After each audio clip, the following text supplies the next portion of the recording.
Today's podcast is presented by Podgo. Podgo is the easiest way for you to monetize your podcast, providing podcasters with a flat rate for ad space, so you always know how much you get when you include an ad from Podgo. Apply today to become a member and immediately be connected with advertisers that fit your audience. That's podgo.co at podgo.co. And be sure to tell them the Bro Country Podcast sent you in the How Did You Hear About Podgo section of the application.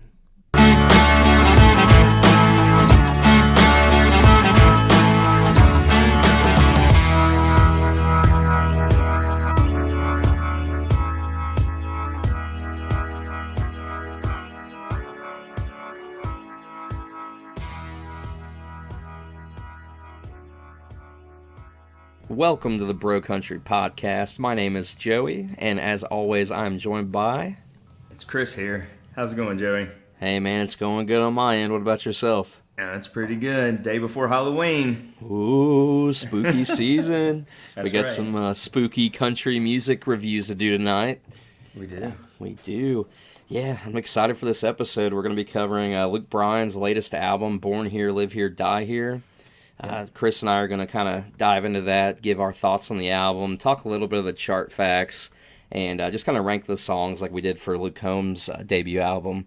But first, it is only appropriate to start with our News Out of Nashville segment. That being said, Eric Church dropped a song at midnight last night. Well, midnight today, however you want to look at it, through my Ray-Bans. I know you've been looking forward to this one, man. Man, I'm always looking forward to new Church. Tell us the little backstory behind this song, and the first time that we heard just the little bit of it.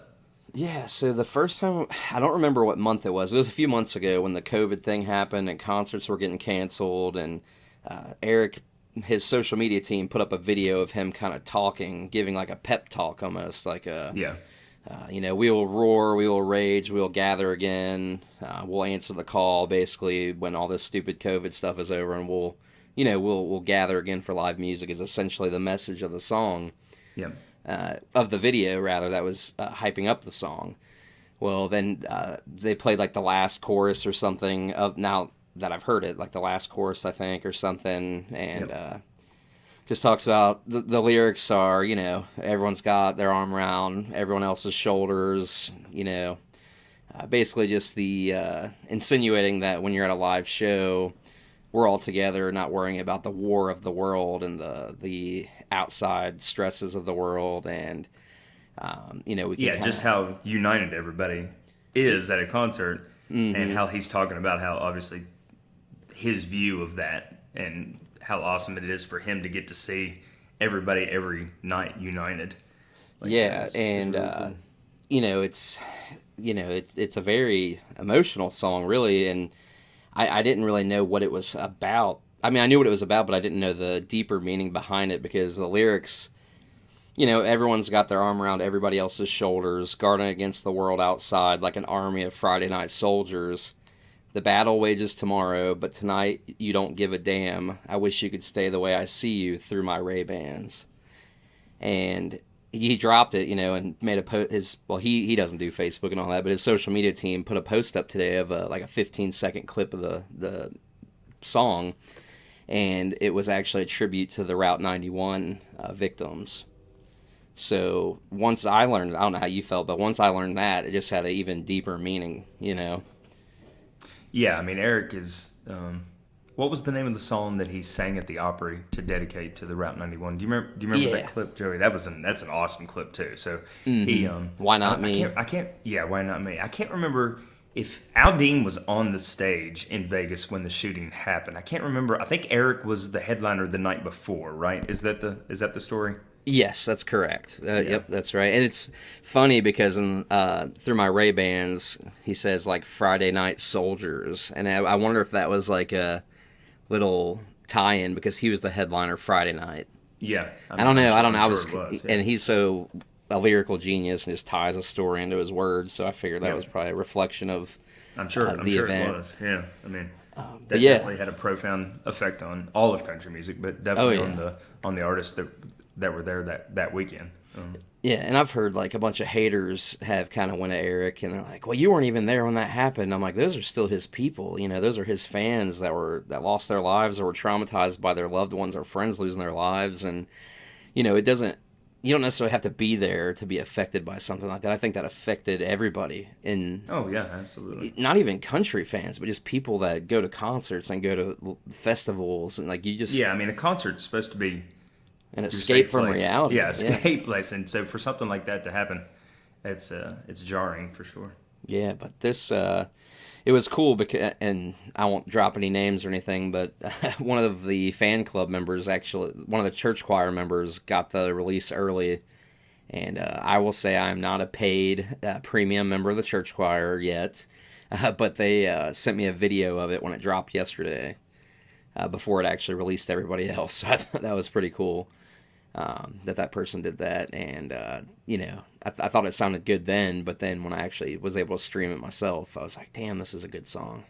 Yeah, it's definitely, like we discussed. It's definitely a song that only Eric could put out, and that his fans are gonna. It's just another one that's that the mainstream might not 100% exactly understand the meaning behind it, but his fans are gonna love it for forever, for sure. Yeah, and because like and it still is in a sense, but when I first heard that like teaser clip a few months back, I was like, oh, this is like a cool ode to his fans. This is like how he sees his people at the shows, and Yeah.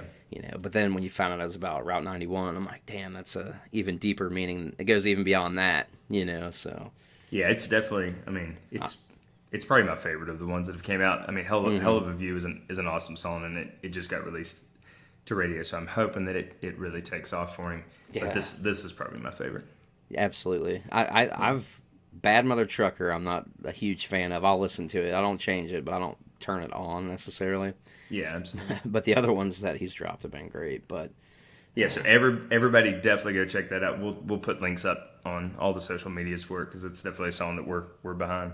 Yeah, yep. We'll throw it up in the Facebook group, Facebook page, Instagram. Speaking of, if you're not in our group or following our page, go check us out. We're all over social media. Just search Bro Country Podcast. We're on Twitter at Bro Country Pod. But back to the news out of Nashville, and on a lighter note here. Did you see that Jason Aldean video where him and his wife and kids dressed up as like the Tiger King? And they did the I Saw Tiger video reenactment. Oh my gosh. It's funny because I hate to say this, but Aldean kind of looks like Joe Exotic. My God. He pulls it off really well. Dude, really, it was really spot on. The damn costume was crazy. spot on.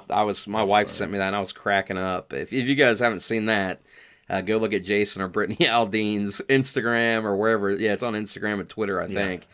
That is hilarious. Sure. But I like at the end how he's like complaining about the pandemic. He's like, can't go to a Luke Bryan concert. I was cracking up because they're good buddies, It's so fun. I mean, the country stars there's always a couple every year that dress up in just a classic costume, and this definitely probably takes the cake this year. Yeah, this is a good one. When we were doing research, I was looking, and Tracy Lawrence dressed up as Donald Trump. He pulled it off pretty well too. So I didn't see that one yet. I'll have to go check that out. It was you'll funny. have to take a look at it. That's funny. goofy. But yeah, and I don't know if you saw, I think we talked about it, but Cody Johnson put up on his social media a video of him covering Reba's Whoever's in New England. Yeah, I've only heard it once, just because you mentioned it, and I wanted to check it out. It's pretty stellar. It's a good cover. I loved it, and it's cool that they're kind of working together right now because like we talked about a few episodes ago, Cody and Reba did that duet on Deer Rodeo, and now he's covering one of her songs. But it's not. I don't think I looked on Spotify. And I didn't see it on there. I think it's just a video form. I think it's just on a. Yeah, right now I think it's just a kind of an acoustic live video. It's great. I mean, when I know Cody comes out of Texas, and he's trying to have more of a mainstream career now, but there's just certain artists that no matter where you grew up, if you're a country music fan, you're going to love, and Reba's just one of them. And like you said, his story and her story are so similar that it's just cool seeing them working together. Yeah, absolutely. Yeah. And you got some background on Whoever's in New England, right? Well, I mean, it's Reba. Most people think of Reba for more of the, kind of bombastic hits that she had in the early 90s. But Whoever's in New England's probably her first kind of signature song. It's really the song that took her to the next level of superstardom. It came out all the way back in 1986. So it's definitely it's an oldie but a goodie. It's Fancy's probably Reba's signature song, but this is Whoever's in New England is right kind of in that second tier of the classic Reba songs, and it's a really just kind of tearjerk country song that Cody just pulls off perfectly. Oh God, dude, it was great. When I listened to that, I was like, dang, he nailed it. He nailed it. Yeah, it's really good. Speaking of Fancy, though, really, really good. Seeing Reba live, this is kind of off topic. I don't mean to stray away from the schedule too bad, but when she comes out live, she still is wearing that red fancy dress when she sings that song, dude. It cracks me up. She's still getting it done, man. Dude, she's fierce. She's got an attitude, and she ain't slowing down for fierce. Nobody. Yeah, Reba's awesome, and she's fun live. She's really damn good. She is. But our man, Luke Combs, he's had a week. Yeah, it's been a crazy week, hasn't it? Dude, it is crazy. Been a crazy week for people that either love Luke Combs or love Ariana Grande, which is strange. It's that there's no connection between Luke Combs and Ariana Grande except for what happened this week. It has been a crazy week. Hey, why don't you tell us about it, Chris? Yeah, as we talked last week, the Luke's Deluxe album dropped this week. So, for the whole last week, it's just been pretty much, listening to the songs and just kind of following along on Luke's social media. And then, the songs debuted on Thursday night, and really almost immediately the standout track was Forever After All. It shot straight to the top of the iTunes charts, straight to the top of the Amazon charts. It was the #1 streamer on Apple. So, it was pretty evident almost immediately that this was going to probably be his biggest debut, highest debuting song. The fans just jumped on it immediately, and it just kind of took a life of its own. By about Saturday or Sunday morning, I think the fans, the bootleggers, Luke, really started to realize that there was a chance that maybe some history could be made here. And it was a pretty wild week. Oh, dude, for people that love Luke, it was definitely a crazy week. Yeah, it was, man. I bought the dang song on Amazon, iTunes. I was texting my friends and family to buy it. I'm not gonna lie, Cash Apped a couple people to $1.48 so they could buy it that aren't even really like huge country fans, but they like Luke. That's funny, man. Just anything to support the cause. It sounds crazy, but that at the end of the day, that's kind of what it was going to take this time because. Oh yeah, it's so rare. I've got a list here, but it's so rare for a country song to ever make it to #1 on the All Genre Hot 100. It's incredibly rare for a country song to even make it into the top 3. Mm-hmm. So Luke, he put out what was it, probably 3 days ago. He posted a video to his social media accounts that essentially just said, I don't usually do this, but we have a chance to make history, and let's just try to go for it. And he felt like if he didn't go for it, he would be letting himself down. Mm-hmm. And some people probably look at that the wrong way, but to me, it is a competition, and Luke is kind of representing all of country music in kind of the overall competition of music right now and the charts. And he's probably the only person that we've had enough steam to go up against somebody as big as Ariana Grande, because she had her big debut single from this new album come out the same week. So it was kind of a race between the two songs. Yeah, it was crazy. I think you were telling me a couple of days ago that she has how many Twitter followers does she have? Oh, dude, I looked in, and this is no disrespect to Ariana. She's an amazing talent herself in her own right. But yeah, dude, Luke, in comparison to how like big of a following, per social media anyway, Luke had like 760 something thousand followers on his Twitter. And I was like, man, I wonder how many Ariana has. And so I went to it, and she had like 78 million followers. And just crazy, to compare 700 and something thousand to 78 million. Right. And I know this is just social media, and it's just Twitter, and it doesn't necessarily mean anything chart-wise, but to show the difference in following is crazy that Luke was even in the same competition for number one against somebody with that big of a following. You know what I mean?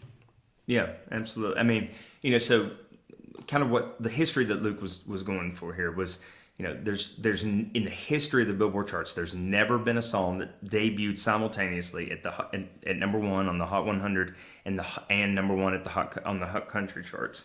So never has that ever happened. Yeah. There's only been one country song debut at the top of the Hot 100, and it was the crowning song for Carrie Underwood on American Idol, which, I mean, she hadn't really been identified as a country artist at that time. So there's an argument on whether that's even a country song that gets debuted on the top of the Hot 100. That's a good point. But other than like the highest debut on the Hot 100 for a country artist ever before this week was Mine by Taylor Swift. It debuted at number 3, and by the time that song came out, Taylor was a massive crossover star that was getting airplay on pop charts. She was getting airplay on adult contemporary charts. She was a huge country star. She was the biggest star in the world at that time, and she was able to debut at number 3, which at that, that's an incredible achievement, because the Hot 100 chart is kind of broken down into radio. A third of it is radio airplay, a third of it is sales, and a third of it is streaming. And so as we've talked about, and as we're going to discuss, Forever After All had 0 radio airplay. So a third of the chart, Luke wasn't even competing against. Yeah. So that's phenomenal. That's mind-boggling. He earlier today he went ahead and posted the chart. The chart won't update till Monday, but he went ahead and posted. I'm sure he got. They've been tracking it all week. That it's going to debut at number 2. It did not quite make it to number 1, but that is definitely not for lack of trying from it's not something to take lightly either. I mean, oh no, absolutely not. That's as you've mentioned. I mean, that's just an amazing feat to even be in the top 3. And and everybody absolutely. that listens to the show and follows us on Facebook knows that we're big Luke fanboys. I mean, it is what it is, and we talk about Luke a lot, but we're big fans of Luke, and he's the hottest thing in country music right now. So how could you not cover it? But yeah, I mean, here's the list of the other country songs that have even made the top 3 in the last 20 years. Here's the list. Need You Now in 2010 made it to number 2. Huge song for Lady A, and it was getting played on. I mean, traditionally for a country song to get that high on the all genre chart, it's got to either have a pop collaborator, or it has to be a song that for whatever reason pop stations start playing. So like a song like Need You Now. There's a couple Taylor songs on there. You Belong With Me, Love Story, and Mine. So she had 3 great that made it all the songs. way up to number. 2 of them made it to number 2. One of them made it to number 3. You're Still the One by Shania made it to number 2 in 1998, so 22 years ago. Breathe by Faith Hill made it to number 2 in 2000, so 20 years ago. We're talking 20 years ago on some of this stuff. How Do I Live by Leanne Rimes, 1997. A lot of number women 2. up there. A lot That's of awesome. women, yeah. That's a lot awesome. of women. And the only country song in your lifetime, Joey, to ever make it to number 1 on the Hot 100 is Amazed by Lone Star. Oh, go figure. I believe that. It's the only... We were talking a couple of days ago about all-time country love songs, and you actually said, well, Amazed by Lone Star. And then I got to looking at it, and I was like, yeah, he's right. Goodness gracious. And it's the only song in the last 25, maybe 30 years, but I know in the last 25 years to make it all the way to the Hot 100 number 1 position. That's and crazy. Luke almost made it this week. There's never been a song that debuted at number 1. And I think that this is probably just going to light a fire under the fans. And the next time that he has a big hype to release like this, I would not surprise if he takes it all the way to the top. Well, and then the video that you were talking about that he posted earlier, just advising the fans that it was going to debut at number 2, I think he ended it with something like, we'll do it again real soon, or something like that. Like, it's been fun, we'll do it again soon. And I'm like, yeah, he's motivated, and he knows the fans are behind him. Luke's a good old boy. He's a good dude. He cares about his fans. His ticket prices are always cheap.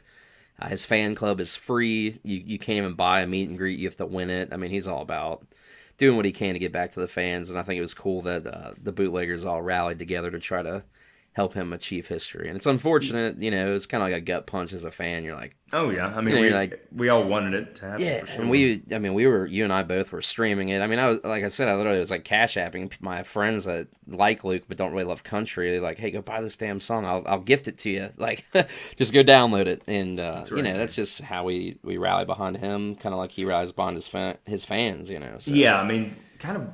We've talked about this a lot. We'll talk about it more down the road. But kind of what happened this week reminds me a lot of kind of what was going on with Garth in the early '90s. Because if you watch videos and interviews with Garth, he talks about a lot of the times when he was competing against Metallica and Nirvana and Michael Jackson and like these huge pop stars and Garth. Yeah, and Garth. Luke's already had #1 albums and. He's already had big songs, but he was literally, he's competing with Ariana Grande and Justin Bieber and, big names. I mean, huge names with huge followings that have been successful for a long time. Yeah, it's a whole different level. So we'll, hopefully he'll keep it up, and the next one that comes out, he's going to do even better. Yeah, we'll have more stats next week, on how the song did, because it's breaking records, I'm sure, with streams and things like that. So we'll cover that next week. But yep, I think that wraps up the news out of Nashville. We got kind of on a few side tangents there, but that's okay. That's what we do, man. That's what we do, and I hope you guys listening enjoy it and don't get too annoyed by our tangents here. But that's right. Anyways, on to the main event. We are going to talk, like I mentioned, Luke Bryan's Born Here, Live Here, Die Here. This album was released this year, August 7th, 2020. 4 of the singles have went to radio. Knocking Boots went April of 2019. What She Wants Tonight went in October of 2019. One Margarita went to radio in April of this year, 2020. And the most recent radio single just went to radio on October 19th. Of 2020, which is Down to One. Yep. Chart-wise, it did pretty good. It debuted at number 5 on the Billboard 200.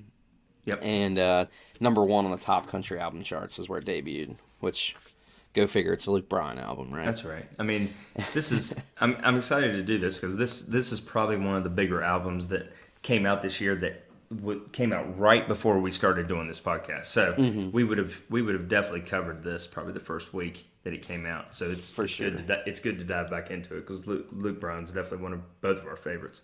Yep. Amongst what people may think about him changing his style over the years or whatever, I've been following Luke Bryan for so long, and if there's a Luke show within a few hours, I think I told you this the other night, I won't miss it. If I can help it, and he's just a good entertainer. He's got a good voice, good-hearted guy, But getting back kind of to the charts, the first week the album did 65,000 equivalent units, and 48,000 of that were pure album sales. Yeah, which I thought was pretty impressive. Luke's been around. I think his debut came out in 2007, so this is his 7th or his 8th album, and then he had some of the spring break kind of EPs and album stuff. So I mean, Luke he's put out a lot of material.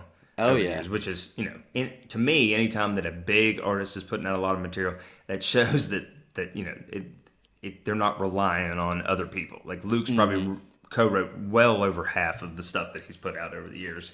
Oh yeah, he knows what's up. Yeah, he's a great writer as well. But one thing that did throw me off about this album, especially in today's world with like all the streaming, of today's era, is it was only 10 songs. That kind of threw me off. Yeah, for sure. And that it could be that they're going to release 4 or 5 singles, and then they're going to release a deluxe and have 5 or 6 more songs on it. It's hard to tell. Luke's always had a lot of cuts on his albums, so it is really strange for it to be so short. Because I mean, for it to be considered a full length album, I think it has to have 9 songs or more. So he just barely beat the cutoff on that. And lately, over the last 10 years or so, maybe even more, it's not uncommon for him to put out a deluxe album. Yeah. So I think you made a good point there that we may get that hopefully, but maybe. But as we're getting ready to jump in, Luke is another one of those guys that almost every song he cuts could be a single. So it's hard. I mean, he could release 2 or 3 more of these as singles. It would not surprise me. And that's 80% of the album. You know what I mean? Right. If they're the ones that are already released, yeah. Luke Bryan's awesome. I mean, like I said, I've been following him a long time, and I don't even know how many times I've seen Luke Bryan in concert. And it's always a good time. It's always a good show. Always emotional when Drink a Beer is played. Oh man, Whole Such a good crowd's song, isn't it?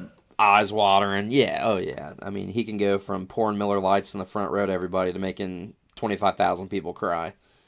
Yeah, you're right. But yeah, Luke Bryan's awesome. What do you think about this album, man? What were your thoughts initially? Well, I mean, initially, when Knockin' Boots came out, it was obviously it was the only track. Yeah, the lead And single. It off of is the album. it's a classic lead single. It's slightly up tempo. It's got a super catchy melody. It was a big hit. It's got over 100 million streams on Spotify. It was one of the bigger hits that he's had in probably the last 3 or 4 years. So I was super excited about Luke's. I'm always going to give Luke a chance. His albums have always been consistent. So I mean, it's you're not going to get a clunker out of Luke. So I mean, anytime he puts something out, you're going to find something you like for sure. Yeah, and I think that goes back to, he puts out so many songs with his albums that you're going to find something you like, even if, you skip a couple, you're like, oh, that one's pretty good, that one's pretty good. I found myself over the, more recent years of his music that I've skipped more than listened to, probably. But this album was so well put together that there was only maybe like one that I truly just didn't really care for. Yeah. And we'll get into that as, we're going to do a ranking of the songs here, but I thought this was a really well put together album for Luke. And, some of it sounded kind of like classic Luke Bryan, you know what I mean? Yeah, absolutely. Just kind of like his older stuff a little bit. And, I don't know. He's got some really strong writers on this. So he's got Brent Cobb, who's one of the probably, he helped Luke Combs write 6 Feet Apart. And he's just kind of an Americana country. He's not really somebody that you would think of that would co-write with Luke Bryan. He's got Randy Montana writes on here, Jameson Rogers, Josh Thompson. So I mean, there's Luke has a lot of the more popular stuff. He's kind of leaned on the same people over the years, and he kind of went in a different direction on this one as far as his co-writers go. Yeah, absolutely, man. And you just named a ton of good writers that are so renowned in Nashville, and what do you say, man? You want to get into the ranking? Yeah, let's jump in. This is one of those albums that there's like 1 or 2 at the very bottom, and then the rest of them are hard because it's all pretty consistent. I totally agree with you. So I'll kick it off with my number 10. Our ranking, we're gonna kind of do it like we did Luke Combs, least to best in our opinion, of course. And let's get into it. Number 10. I've got What She Wants Tonight. I thought that was... Gosh. We do not talk about this before we do these rankings. Right. We don't. Actually, that is one thing every week I'll usually type up like not a script, but a outline of what we're going to talk about essentially, and I'll send it over to Chris for his confirmation to make sure he's cool with it. Like, hey man, does this look good to you for what we're going to talk about this week? And he'll give me the yes or the no, let's change it, whatever. And I always make sure to leave out my rankings just so I can get his natural reaction to my rankings, and he does the same to me. He doesn't, tell me what his ranks are or anything. Oh my gosh, that's funny. But I would have guessed you were going to say that. Well, as your number 10. Oh yeah, and I'll talk about it for a quick second. I don't want to spend too much time on my least favorite, but this one, when it first came out, I thought it was so bad I did not even finish listening to the whole song when it came out. Oh my gosh! I cut it off after like 45 seconds. I was like, this sucks. I was like, is this what we've got to look forward to with Luke Bryan? And that was last year. I mean, October of last year, or a little before October, I think, because it went to radio in October. Yeah. So I was like, golly. I'm like, Knockin' Boots. I liked that. It was a fun Luke song. Yeah, it was something kind of a slightly naughty Luke song. It was fun. It was fun. It was fun. It's a snap track or whatever you want to call it, but it was fun. It was cool. It was what you'd expect from Luke. And then you get this What She Wants Tonight, and it was so wordy and just like, oh my God, it was like cringy almost. But I will say it's grown on me a little bit since then. But I if it's coming on, I'll typically skip it. Yeah. But Yeah. I would assume that's what you said. That's what you've got number 10 as well. Yeah, I mean it's not only number 10 on this album. It's probably my least favorite Luke song Of all time. of all time. It's definitely my least favorite single that he's ever put out. I don't know. It's I'm not even really sure what to say. It's bizarre because the content of it is just he's outgrown. He should have outgrown a song like this. 10 years ago. Yeah, absolutely. It kind of reminds me of Home Alone Tonight with Karen Fairchild, which was a big hit for him, 7 or 8 years ago. It's kind of the same song, just not nearly as good and more cringy.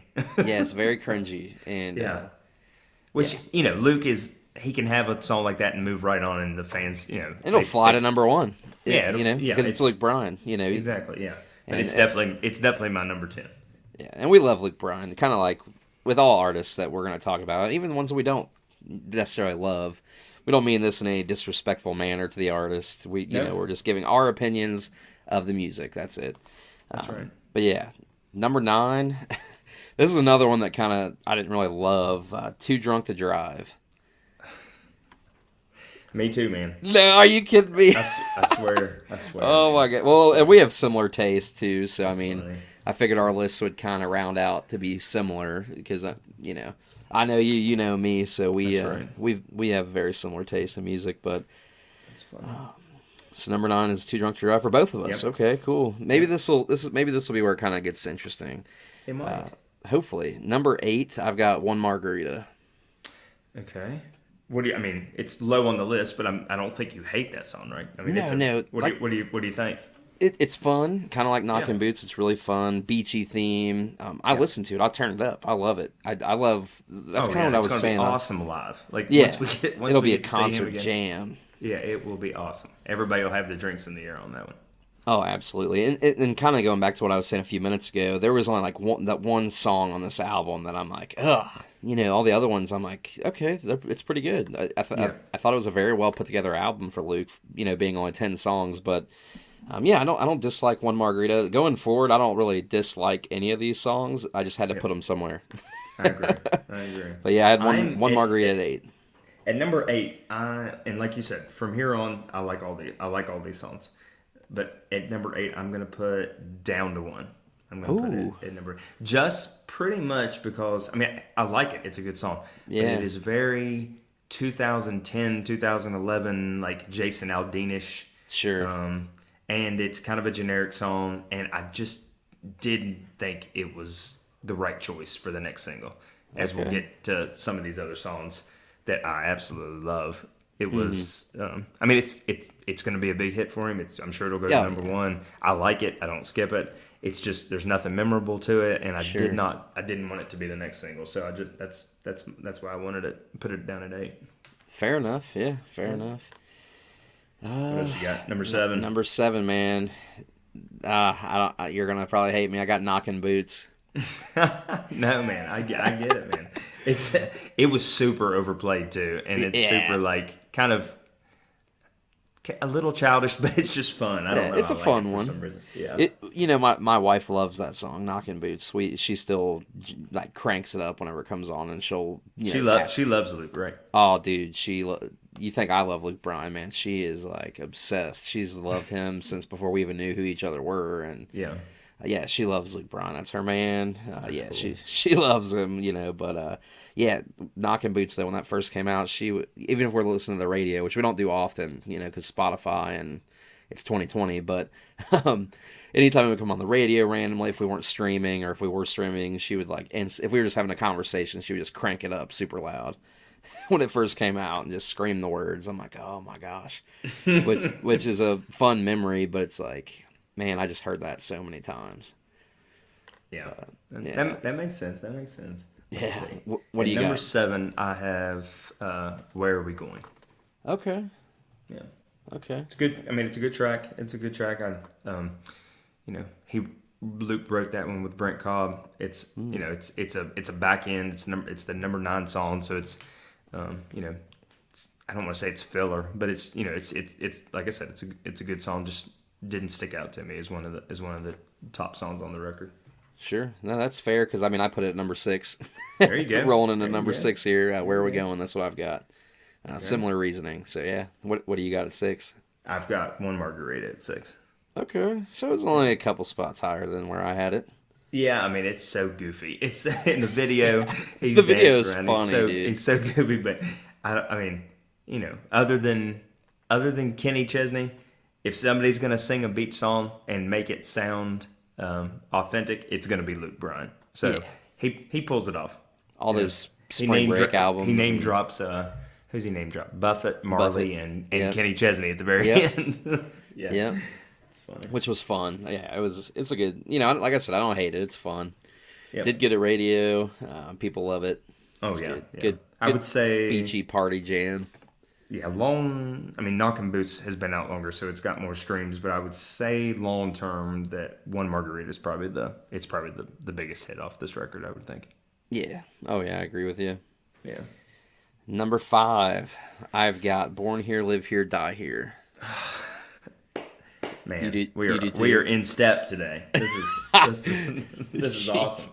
That's a great song though. Oh, I love this song. Yeah, it's a great one. It's very small town, very kind of relatable to me, in a sense, because I grew up in that small town living, born here, live here. I don't know if I'll die here, but, it just gives you that small town vibe, and it's a good song. I don't know, I like it. Yeah, It's simple. Absolutely. I mean, it's the title track, so he loves it, which is, I thought it was going to be the next single. Me too. I was shocked. I would have guessed it was going to be the next single. And Luke always reps his hometown and talks about I mean that's kind of a standard theme through his music. So he's always been about that. So it's definitely in theme with the rest of Luke's music. Yeah, it's not an uncommon theme for him. So Yeah. Number 4, I've got Down to 1. There you go. I liked it. You're loving it. Yeah. Yeah, it did. It's a fun one. It's really good. It's kind of like what you said. It's like that 2010, 2011 Jason Aldean. Yeah. And that was some of my, That's your jams. Yeah, right those there. are my jams, man. I might get some hate for this, but we are the Bro Country podcast, right? So Bro Country is cool, even though our podcast name was kind of a pun because we're just two bros talking country music. That's right.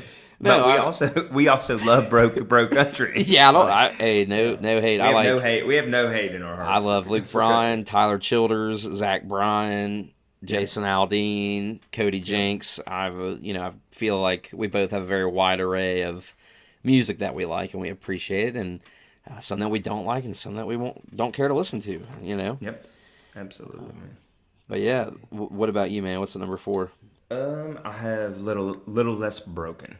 Okay, that's a good song. I love that song. I absolutely love that song. Very good. I doubt it'll be a single, even if he releases one or two more off this record. It would be hard to get played on. Anything Luke releases is going to be a hit, but it's just it's definitely it'll be a deep cut for him for sure. Deep cut, yep. Yeah, I could see that for sure. Yeah, I really like it.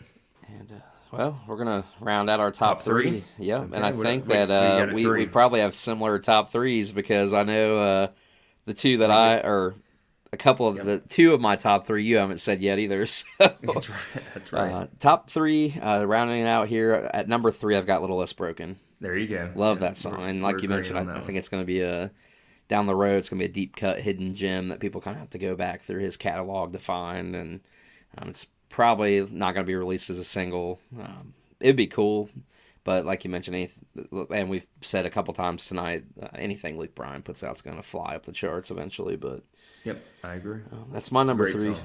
Absolutely great song, and it's probably my 3rd favorite song from the record. But I put Knockin' Boots at number 3 just because it was the lead single. I loved it when it came out, and it is constantly stuck in my head. It's like one of the catchiest things I've ever heard in my entire life. Like, oh yeah, it's just classic Luke.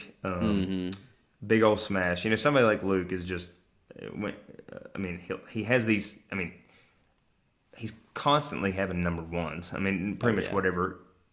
Somebody like Luke Bryan, Aldean, these guys, I mean, they've been around for so long. They have such large fan bases. Radio has been behind them since the beginning, pretty much. So they're constantly having number ones. But then when somebody like Luke just comes out with a lead single, for one thing, is always unique because you don't know it, so you haven't been streaming it for 6 months or a year before it's released as a single.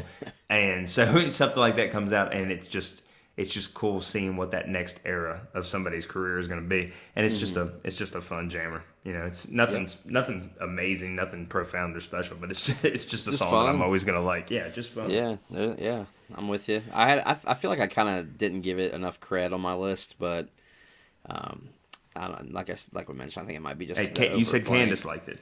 Oh yeah, the wife would have it at number one probably for sure. I feel like I know her pretty well. I would say she's probably got that at number one. But all right, man. Do you think we have the same order of the top two, or do you think what do you think? Let's find out. Let's find out. Number two, I've got For a Boat. We almost completely had the exact same list on this, Joey. Did you have For a Boat at number two also? For a Boat at number two. Yeah. Yeah, well, and it wasn't a deep album anyway, so we had 10 chances here, and that's right. Two buddies that have very similar tastes, so I should have known better. That's funny. Yep, I've got For a Boat at number two. I think that is a phenomenal song. Oh, it's awesome. Yeah, it's a great song. Great Luke song. Like there's some songs that artists will put out, and you're like, man, that why did you put that out? And this is one that he did really well, I felt, and it just sounds like a Luke Bryan song that is going to be huge. Yeah, it's kind of got a little bit of a twist in the lyrics a little bit. The first couple times I heard it, I had to listen to it a couple times to really get the meaning behind it. Mm-hmm. But Luke just has these songs. I mean, he's got the jammers, but he's also just got these songs that just make you think. And this is one that is. It wouldn't surprise me if they released this as a single because it's. Mm-hmm. I mean, it's definitely one that I think most people can relate to. Yep, absolutely. And like you said, he's got his jammers and everything, but he's got those like deeper meaning type songs, and kind of like going back to his older stuff, like The Car in Front of Me, like songs like that. You know what I'm talking about? Yep. Yeah, just songs like that are more emotional appeal and like storytelling, and they're not big radio jams and like concert party songs, but they're just so good. So yeah, I loved For a Boat. Yeah, and this goes right there with any of the great stuff that Luke's done. Yeah, and I mean it's not like necessarily a sad song like The Car in Front of Me, but it's just kind of like that storytelling, emotional appeal type song, and I loved it. I agree. Well, number one, I guess we both got Build Me a Daddy at number one, so yeah, I mean it's a great song. I would have predicted you were going to have that at number one because you love songs like this, and so do I. Yeah. I mean this is I mean I'm trying to think. Has Luke had it? What's the last big like pull at your heartstrings big song that I mean? Obviously, drink a beer, but I mean, Fast maybe. Yeah, Just goes too fast. I mean, to me, I'm shocked that this wasn't the next single because if you had gone from One Margarita to Build Me a Daddy, that's as big of a swing as you possibly could make between two songs, and it shows both sides of what Luke does best. So, if they release another single, which I'm sure they will, it will shock me if this is not the next single. Yeah, because they pushed you could this not hard get on any social more media sentimental too. than this song, probably. Yeah. I mean, for sure. I mean, and like I just said, Make they a grown pushed man this. Yeah.